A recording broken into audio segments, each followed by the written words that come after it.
Peace, man. How everybody doing out there in the YouTube world?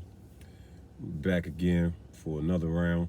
Um, got a lot of good support, man, for my first attempt at this YouTube channel thing, and I just all those who encouraged me to continue down this path, I thank you. It is it's good to be heard, right? And I was thinking to myself, like, what was my next conversation with the people going to be? Because I have a list of topics that the kids have given me from the detention center, and all of them are relevant. But I just started thinking to myself, like, what was going to be this next topic? And I had to ask myself, Prince, why are you doing this? You know, what is your reasons? What's your motives? And what do you seek to accomplish by having this channel? I don't want to be entertaining people, right? But entertainment is good. I don't want to be antagonizing people, because sometimes individuals use these outlets as a vehicle to express their pains and their frustrations. My reasons, like I said, it's my primary focus is young people, but then again, anybody that is going through something that just might need some words that can uplift them. So I hope today has been one of those days for you. I started on a little 21-day fast, something to put some things in perspective for myself. And I also know that in order to do this right here, I might do a lot more reading to bring more content. My daughter, she spoke about, Pops, just make sure you bring the content, and I get it. So I think today what I really want to do is talk to my subscribers and anybody else that want to tap in with me about communication, right? And not just communication, but actually understanding the power of your own voice. From the time that we wake up in the morning, pretty much until we go to rest at night, it's what we are doing. We're communicating. It may be through text messages, it may be through phone calls, it may be through Zoom meetings, it may be through just letter writing or whatever. It's all about communication. And when I started on my communication journey, one of my reasons for doing it, because I had did an assessment of myself, and I realized that was the weakest part of my character. I didn't know how to talk to people. I guess in some people's eyes, they might feel the same to this point, but hey man, you can't please everybody. But yeah, I really didn't know how to communicate and talk to people. I want to get me a Slurpee today. Excuse me. I got me a Slurpee. I didn't know how to talk to people. And as a direct result of my inability to effectively communicate, I created a whole lot of problems in the lives of those that I found myself amongst.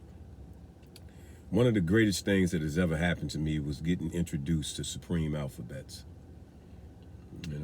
Supreme Alphabets have been like my vehicle into language. And I'm thankful that I've been exposed and I know how to properly utilize them. I did a workshop with Catch More Kids at the early part of this week, Monday. And he had asked me to talk to the kids about character and self-esteem. And they range from the ages of like 7 to 14.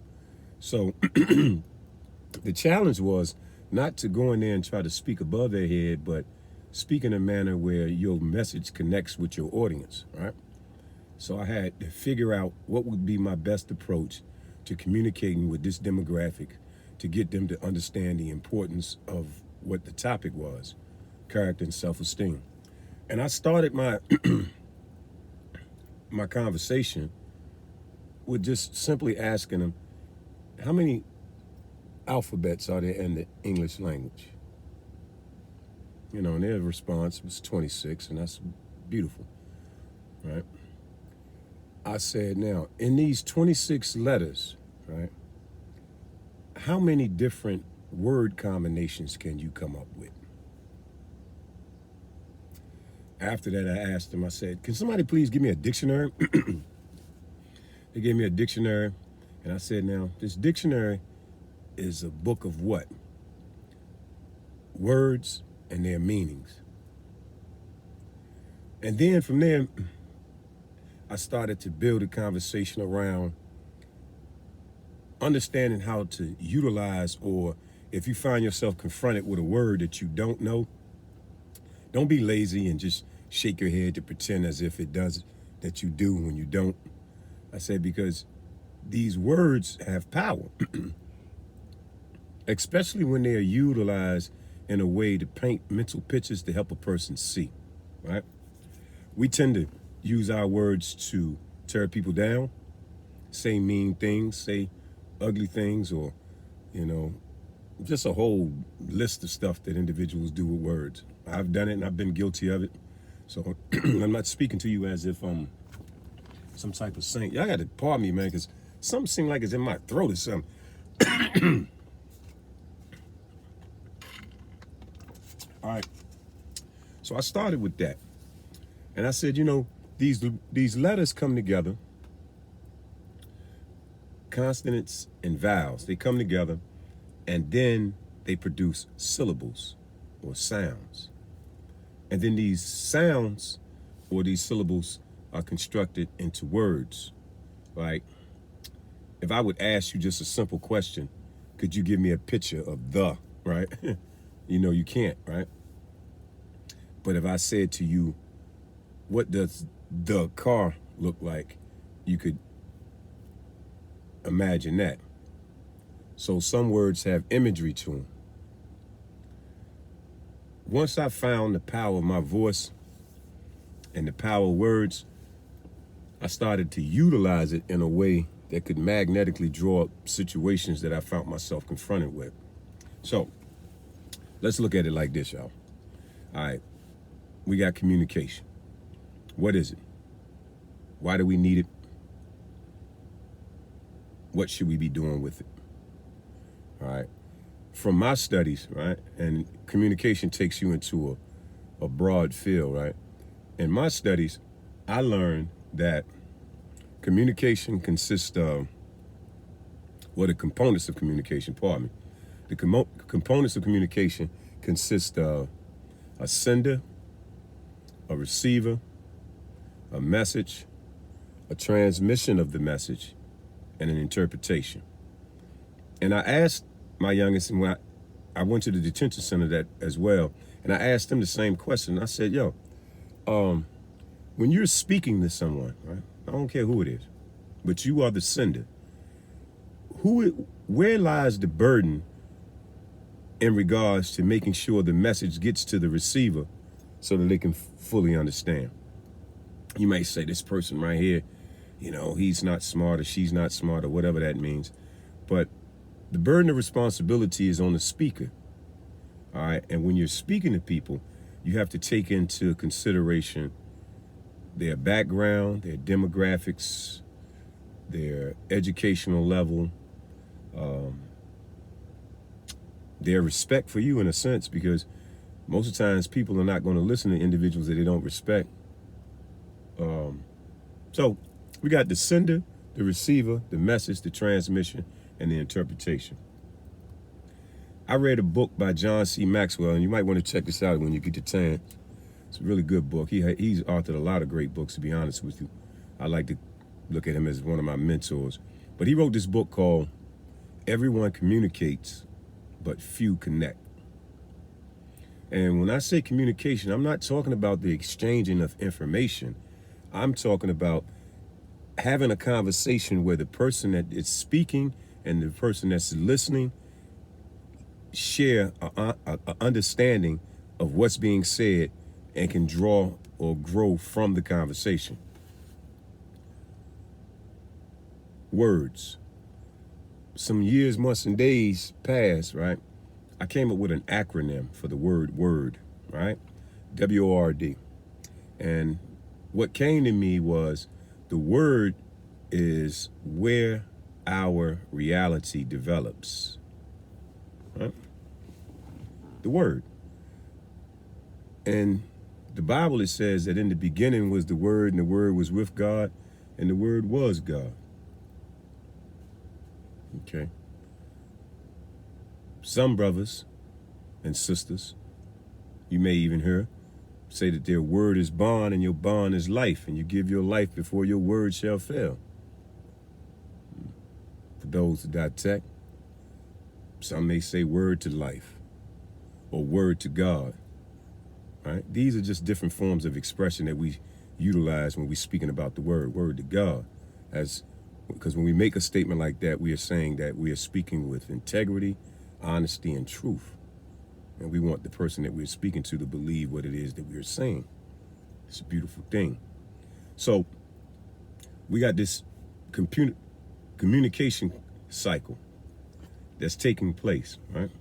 Now, they also said that the skill sets that come from or are a part of the communication cycle is active listening, right?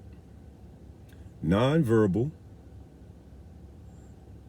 your emotional intelligence, and your stress management. Now, how do you think stress management plays into communication? Because that's something that kind of was intriguing to me, right? And what I've discovered was that when you find yourself stressed, because we all have to deal with stresses, that's just a part of life. Your stress level can affect your communication, right? Being able to manage your stress. And that's why I said at one point in my life, I would say things because I didn't know how to effectively share my thoughts with individuals in a way that could be proactive. So we have nonverbal, we have active listening, and pardon me for the order, but just understand what I'm saying. Emotional intelligence and stress management, operating within the sender, receiver, message, transmission, and interpretation. So that's a lot going on. But when we talk, right, or when we build with somebody, a lot of us are not really thinking about it like that. We're just trying to get what it is that we want to say out, right? And in getting what we say out, because some of us feel as the things that we have to say are probably more important than the other person that's listening to us. And that's not always the case. The greatest thing that you can do is learn how to be an active listener, because active listening allows you to get inside the mental space of the person that you're conversing with to see what's going on with them, right? Why are they thinking about it this way? Why did they say it that way, right? All right, so I know that communication is important because communication has been the very thing that has changed my life and actually built my social circle since I've been home. You know, I've talked to older people, I've talked to young people, I've talked to people who are caught up in the criminal justice system. I've talked to people who've come up out of that system. I've talked to judges, I've talked to lawyers, I've talked to police officers, I've talked to brothers that bang, I've talked to women who have been abused, I've talked to individuals who are struggling with drug addiction, I've talked to children who feel like their parents are not connecting with them, I've talked to homeless people, I've spoken with, I think y'all get the picture, right? I pretty much have talking to everyone. And one of the reasons why I take this approach to dealing with humanity, because everybody has a story. Some of us may not see the value in the story at the particular time because we are caught up in the hardship that we may be going through, but everybody has a story. And once you learn the power of your voice, right, and then utilize that power to communicate that to somebody else, to show them that, listen, man, I'm not too much different from you. I've been through a similar experience. I think that's where the emotional awareness comes in. Well, I think somebody over there is getting married right now, yo. Wow. Pardon me for that. I'm outside in the car. Well, y'all can see I'm in the car. And I see a couple over there look like they're expressing their love. And it looks beautiful. But nevertheless, when you can communicate your story, right? I think that opens up the door for empathy. I couldn't tell the pain of my story in the past, right? Because I was so ashamed of what I had been through and the things that I had did. But now I've come to realize that telling my story and sharing my story is the greatest thing that I could do, because inside of sharing it is the power of my freedom. The power of my freedom was in sharing my story, not utilizing a whole bunch of big words. That's not what communication is about. Communication is finding the medium, right, or the transmission of your message that is custom fitted for the person that you're speaking to. But now, if you're judging somebody based upon their condition, then you may not say the right thing to them in that moment. One of the hardest things I had to do when I was in prison, right, was watch a lot of my comrades and brothers that were trapped behind the wall that had lost their mothers, right, while incarcerated. You're talking about a difficult, challenging situation, because I lost my mother too. But I say this because communicating to someone in that type of situation, right, it is really, really difficult, because you don't want to say the wrong thing that sends this person over the edge. You have to learn to listen. And I had several instances like that, right? And this one person, you know, he identifies himself as Buzzard, but nevertheless, he's still my guy, right? He told me, we were sitting at the table, right? And I think I was actually writing something. And he said to me, well, he actually got called to the booth. And when he came back, I seen a person that I was sitting with that seemed like he was no longer there anymore, like he had checked out. So I said, Buzzard, what's wrong? And he told me, he said, Prince, man, they just told me that my mom's had passed, right? And I was like, wow.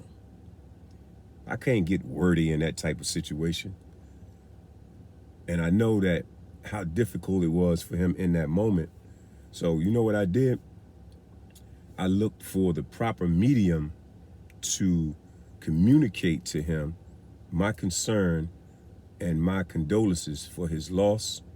So I returned to my cell and I sat down with my paper and my pen and I wrote him a letter, right? Because I wanted to make sure that I didn't, go into it's going to be okay. We always use it's going to be okay. And most time it is. But, when you're going through something like that, that ain't really something that always resonates to the pain that an individual is experiencing in that moment, right? But nevertheless, and I'm not saying not to say that, but it is. It's hard.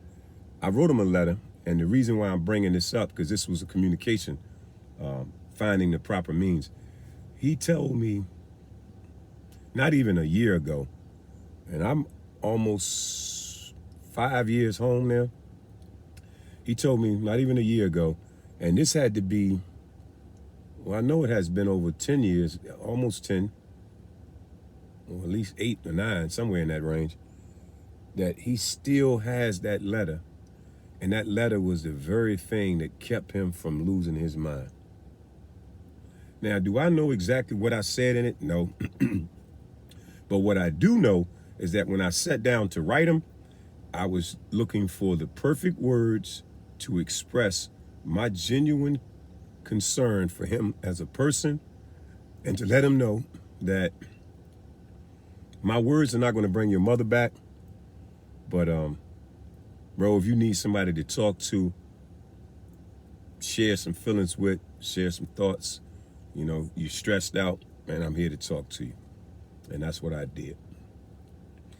I think that was a act of understanding my emotional intelligence level, because it was really, really hard to be in that moment with someone who had already been in prison close to like 30 some years, and he's still in there. And I hope that he is eventually released, but he's probably pushing close to like 40 years in there now. And I just thought that my communication in that moment had to be on point. So the power of your voice, right?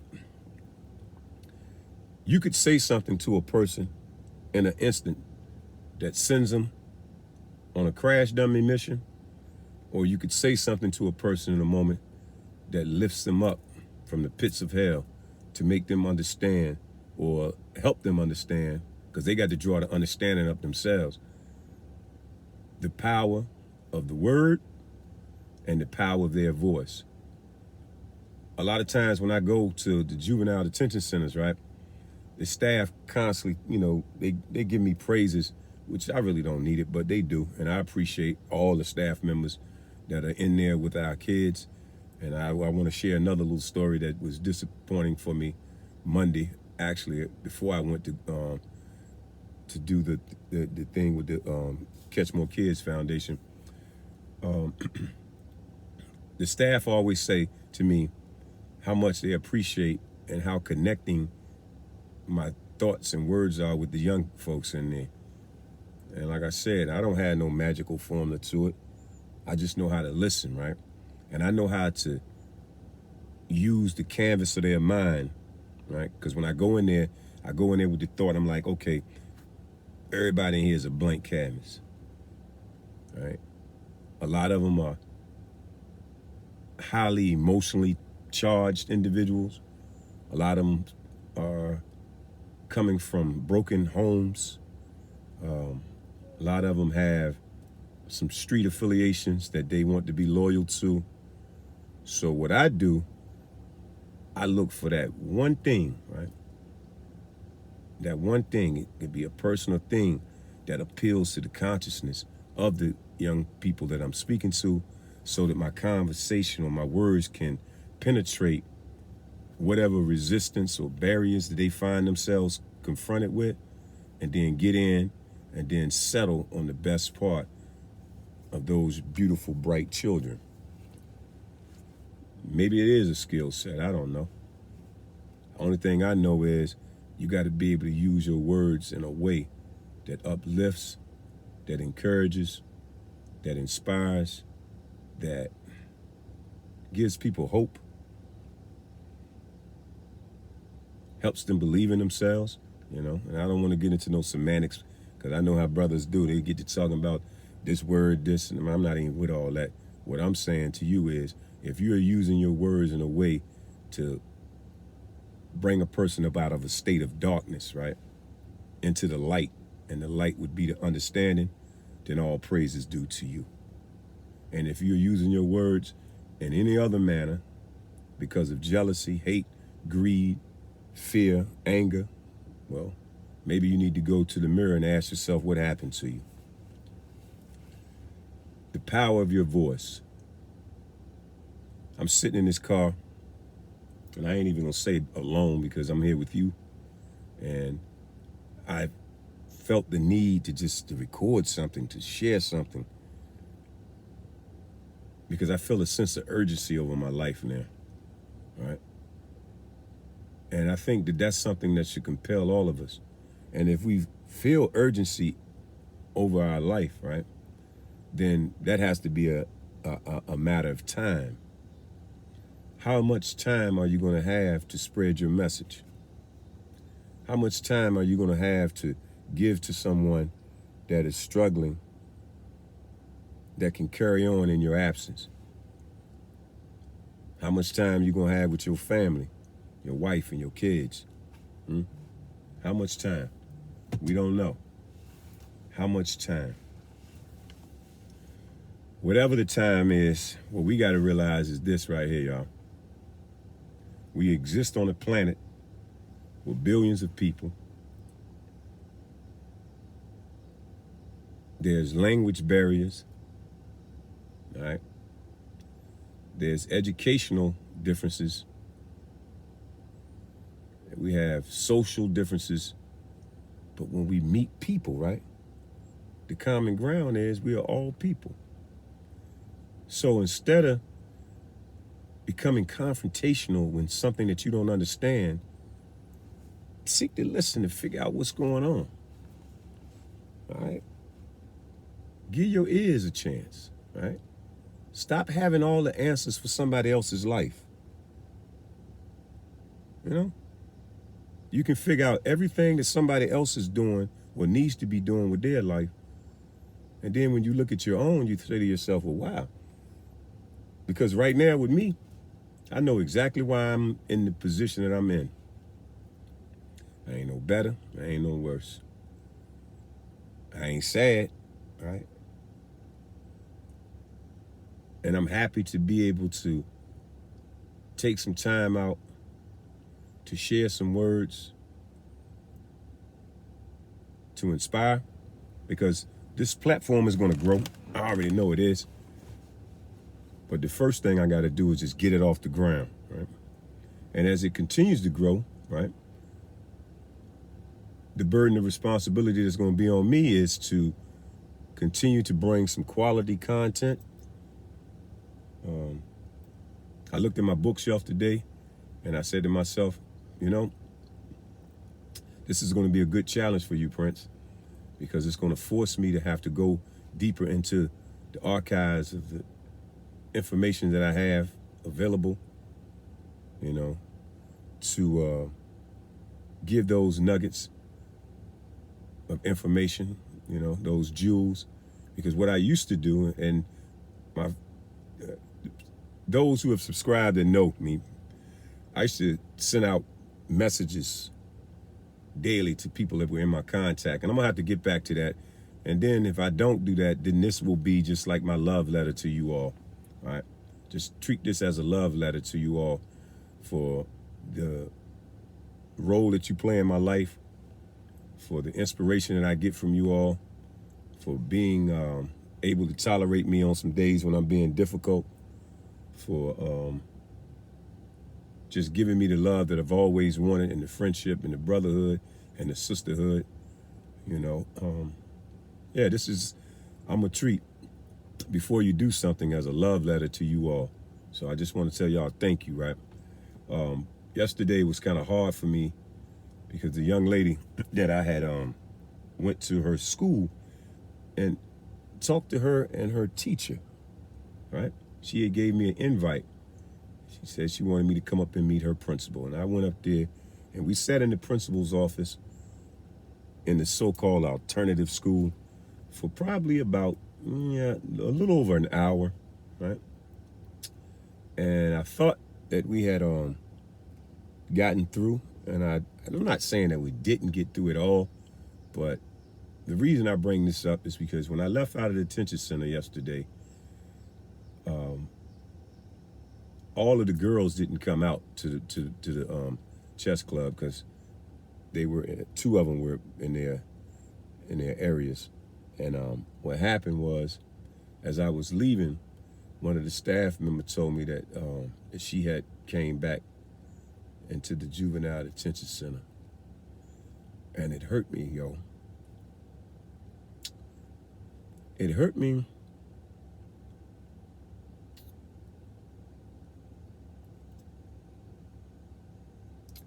Yeah, that joint hurt me, yo. It hurt me because she's a good kid. And she has problems communicating. And when her frustration level gets up, she makes decisions that would put her back in a place that she doesn't need to be in. So I was saddened by that. And and tomorrow's her court date. And I was hoping, because I'm going to go to her court case in the morning, I was hoping that when we went there on Friday, that we would be able to tell the judge that, you know, she was making progress and she's building her support system.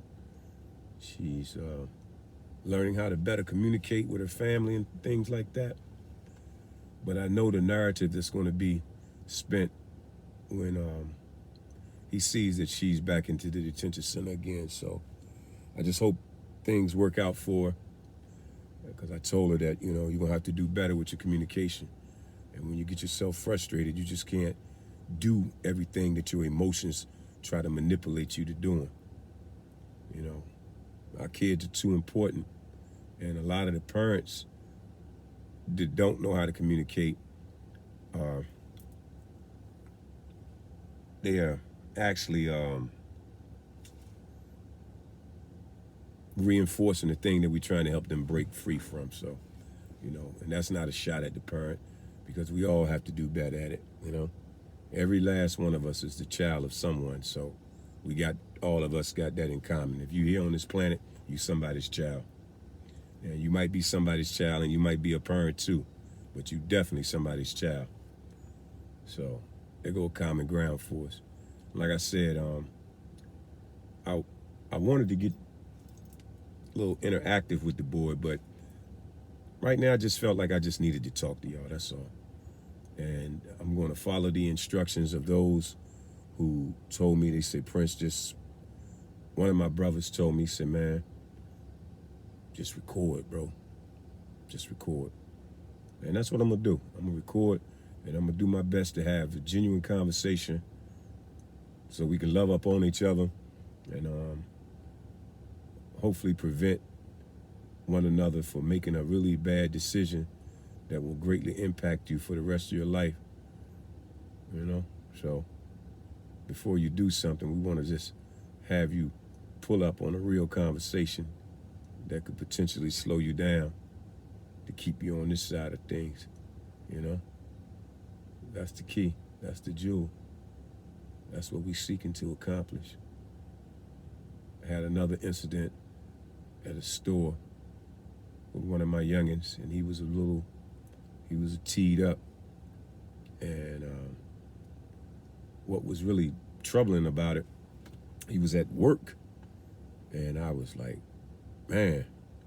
And I was literally on my way to the detention center, so I gave him as much energy as I could without making myself late from what I had to do. But he was on the verge of doing something that was going to greatly impact him too. I haven't seen him since then, but I hope and I build that he gained his emotional control and awareness, because he's too important to be sitting in a cell because somebody pissed you off in a moment and you made a decision that took your life away. And that's what I mean when I say being manipulated by emotions. You're going to be angered. You're going to be sad. You're going to be scared at times. You know? You're going to be frightened. You might be fearful, right? But those things are temporary, you know?